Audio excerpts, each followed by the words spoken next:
Hi, I'm Amy Townsend from Lubbock Fine, and coming up is a Xero demo which will give you an overview of Xero and highlight some of the many benefits of cloud accounting. I'll now pass you over to Becca from Xero. Hi, I'm Becca from the Xero Education team. Welcome to this short demo of Xero. We're going to start by looking at the Xero Dashboard. The dashboard is the mission control for your business, the one-stop shop that gives you all the real-time information that you need. You can come here and get a really clear, up-to-date picture of exactly how your business is performing. But let's just take a quick tour and pick out a few key tiles. First up, the banking tile. This is the tile your eye is immediately drawn to when you open your dashboard. We just have one bank account today, but what this tile gives you is complete visibility for each of your bank accounts. You can see how much money you have in your bank accounts and the balance in Xero. Xero has a direct relationship with most of the main UK banks, and if you bank with one of these providers, you can set up what's called a direct bank feed. A direct feed will pull through the statement data from your bank account and bring it directly and seamlessly into Xero every 24 hours. This is done without you having to manually intervene. It's an automated process that's going to give you a continuous, automated flow of real-life banking data into your accounts. Also, using the dynamic graph, you can see the balances at previous dates.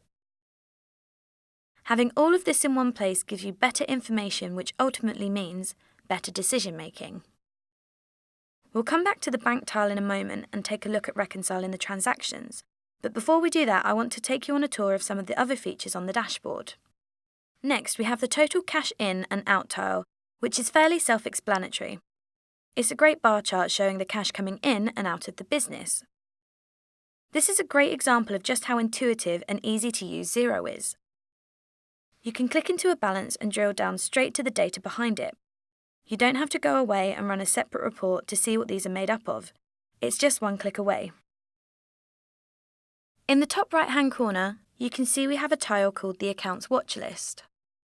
This is the tile where you can pin the accounts you want to keep an eye on. Maybe sales, for example. Perhaps you want to know exactly how much you've sold so far this month, or what income has come into your business. You might want to pin your headline expense accounts, the areas of your business where you spend a lot of money. They're important for keeping a tight control on the cash flow. You can also see these numbers are hyperlinks. If you click onto them, you can drill down into each account at the click of a button. You can see here we have all the sales transactions for this month. Over here on the right-hand side, we have two more tiles that I'd really like to bring to your attention. You'll notice in Xero, we try and use plain English wherever we can. So here you can see we have invoices owed to you and bills you need to pay, rather than complex accounting terminology. This is to help make Xero really easy and accessible for anyone to use. You can see how easy it is to keep an eye on those overdue bills and invoices with the examples we have here. So that's the dashboard, and you can see this will really give you that real-time overview and help you stay in control of running your business. So earlier I mentioned that we'd come back to the banking tile. Now we're going to take a closer look into bank reconciliation. I know this is something that can be a bit of a headache when running a business and can seem a little scary the first time you do it. So we're going to jump straight into the bank rec. You can see there is a big blue button with Reconcile to items. We're going to click this and it will take us straight to the bank reconciliation. This is the bank rec screen. When we were building it, we had the idea of the game of Snap in the back of our minds. So, the idea, much like Snap, is to match together the bank statement line to the transactions in Xero. The bank statement lines are actually bank transactions, so this is real life, what actually happened in the bank account. On the right, we're trying to find a match to the transaction in our accounts. But Xero helps you to reduce some of the manual legwork by using automation. The first trick is auto-matching. We have received some money from Ridgeway University for a sales invoice. Xero takes this data and looks to find a match in the sales invoices that are awaiting payment. It then looks at the amount, dates, and payee reference to make the most suitable match. In this case, it's been successful. So this has happened through automation. The automation has identified the match and is suggesting that we go ahead and match the income to the sales invoice. So now all that's left to do is click OK and confirm that we want to reconcile the statement line to the transaction in Xero. The second feature that I want to show you that makes the bank reconciliation easier and more efficient is a feature in Xero called bank rules. Bank rules are a really useful tool for regular recurring income and expense transactions. You can see here we have a transaction for 7-Eleven. So, recently I went down to the local corner shop and spent £15.50. If we go to the side, you can see that this section has already been completed. This is because we have a bank rule set up. You can set up bank rules for loads of different types of transactions. Take for example a plumber. They will fill up with fuel and buy parts from the wholesaler. These will be fairly repetitive transactions. So what you're able to do is set up a bank rule that will take the repetitive transactions and it will look for certain criteria. We have set up a rule for our corner shop as we pop in once or twice a week and buy sundry expenses. This could be washing up liquid or tea bags for the office. We're going to use a bank rule to capture the transaction, so every time that we go to 7-Eleven, we will tell Xero how we want it to deal with the transaction in our accounts. We need to enter the description that we want, the account code we need it to go to, and, if any, the VAT rate.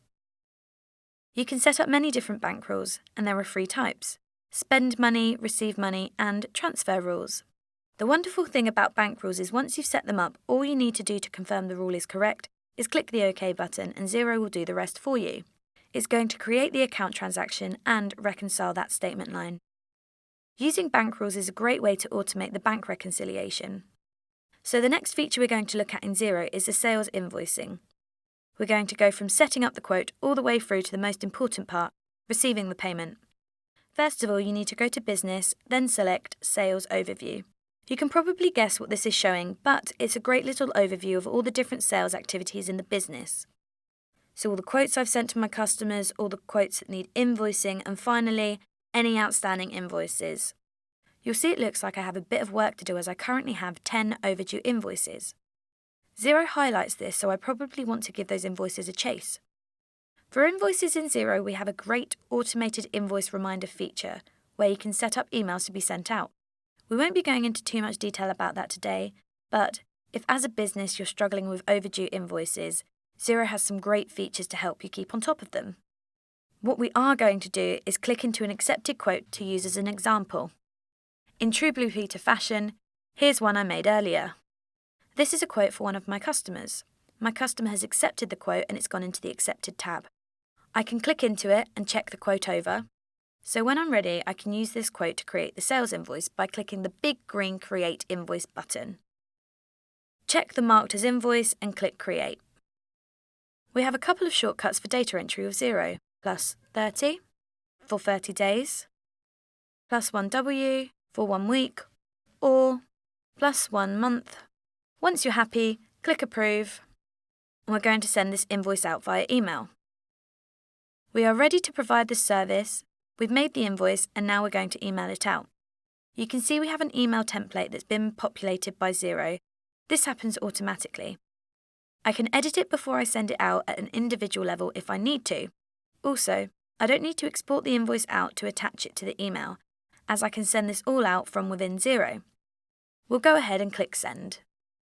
I can show the emphasis on real time. As you can see, by the time I've arrived at my inbox, the invoice is already there. All the information for the invoice is on the email, so the customer can scan this over, and once they're ready, click the link to view the invoice. This is the online version of the invoice for Xero. This is a real-time document, so any changes made will be automatically updated. This gives you the real-time aspect. One of the reasons I wanted to show you this screen was the lovely big green Pay Now button at the top. What we've done here is we've linked something called a payment service to our invoice in our accounting software. Some of you may have used payment services before, like PayPal and WorldPay. Those are just some. There are many more out there. Payment services are all about helping you guys get paid faster. For me, one of the main reasons that they are so powerful and effective is because they make it more convenient for your customers to go ahead and pay your invoices. The same goes for our Pay Now button. If this is linked to the payment services, it's so easy and convenient for the customer to go in and set up the payment straight away. They can do this using debit card, credit card, or in this case, PayPal. So just one click and the customer is taken into a checkout where they can go ahead and pay our invoice.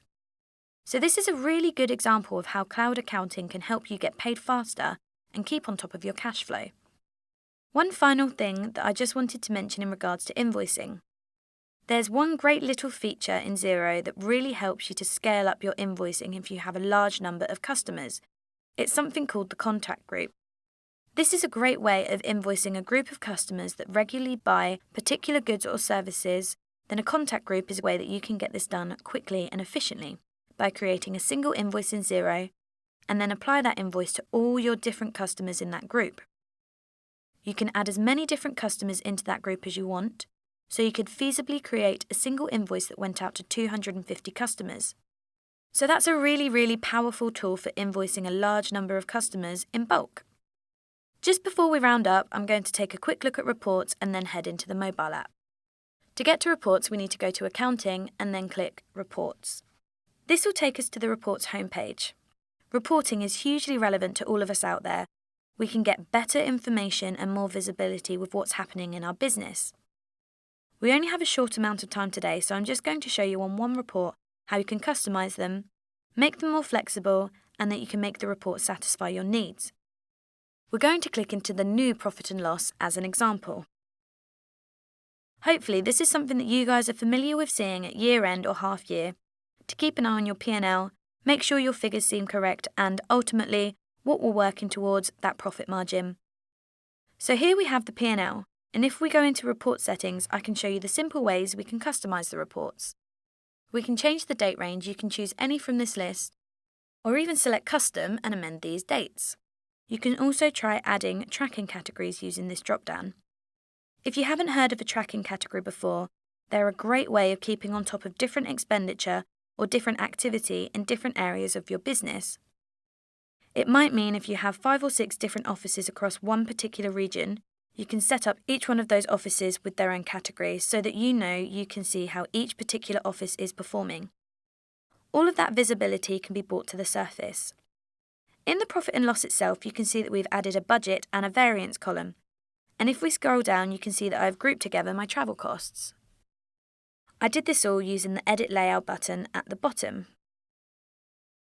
Now I'm going to just save this report as a custom so I can rerun this whenever I need to. If we look back at the P&L, we can see I've significantly overspent on repairs and maintenance. If we click on the blue number, it will take us to the transactions that make up this amount. And we can see there have been 2 charges. One is for a replacement, so this is why I've gone over budget. But if there was something on here that wasn't right, just one click and I could go in and amend the transaction. You can see here we've gone from a real headline report, the profit and loss report, all the way to the source transaction itself in just a few clicks. Also, if you check at the top of the invoice, you can see there's a little paper icon with the corner folded. This signifies in Xero that a document or file is attached to the transaction. And you can see here we have the bill. If we were to click on it, it would take us to an actual image of the bill. So, you can see that we can keep the file on the invoice and add any other information, and it will all be stored in one place. But just remember, when you see the file icon, that's where you can attach a file. So, I hope that's given you a really nice little overview of the reporting function in Xero. Just to round off, we're going to take a closer look at the mobile app. We know how important it is to have your business data at your fingertips whilst you're on the move. You can see my phone here and that I'm using the app for iOS, but this is available for Android too. First of all, we're going to log in using our fingerprint. This is really useful if you're sharing your phone or tablet. So here is the mobile app. This gives you a really nice little overview of what's going on and the headline information. So if you're using bank feeds, you can log in and all the bank will be up to date with all your transactions as at midnight the night before. So this gives you rich information and you can go in and get your bank up to date. The functionality that I showed you earlier with auto match and bank rules still works via the app. The app is really useful for keeping on top of your sales, so you can jump into this and keep a really close eye on any invoices you need to chase. The app is also really useful for entering bills if you have a spare 5 minutes. You can enter receipts and bills on the go. You can attach a file and even use the camera on your smartphone to take a picture of the receipt and attach it. Next, we have the contact information that effectively syncs all of your customer and supplier information into the mobile app, and you can use that data to directly call from the app. And finally, we have the profit for this month. This feature means you can keep an eye on your transactions and how it's affecting your profit. So that brings our demo to a close. I hope that gives you a great overview of some of the many advantages of the cloud and Xero. Thank you, Becca, and thank you for watching our Xero demo video. We hope you found it useful, and for more information, please give me a call, Amy Townsend, on 0207 490 7766.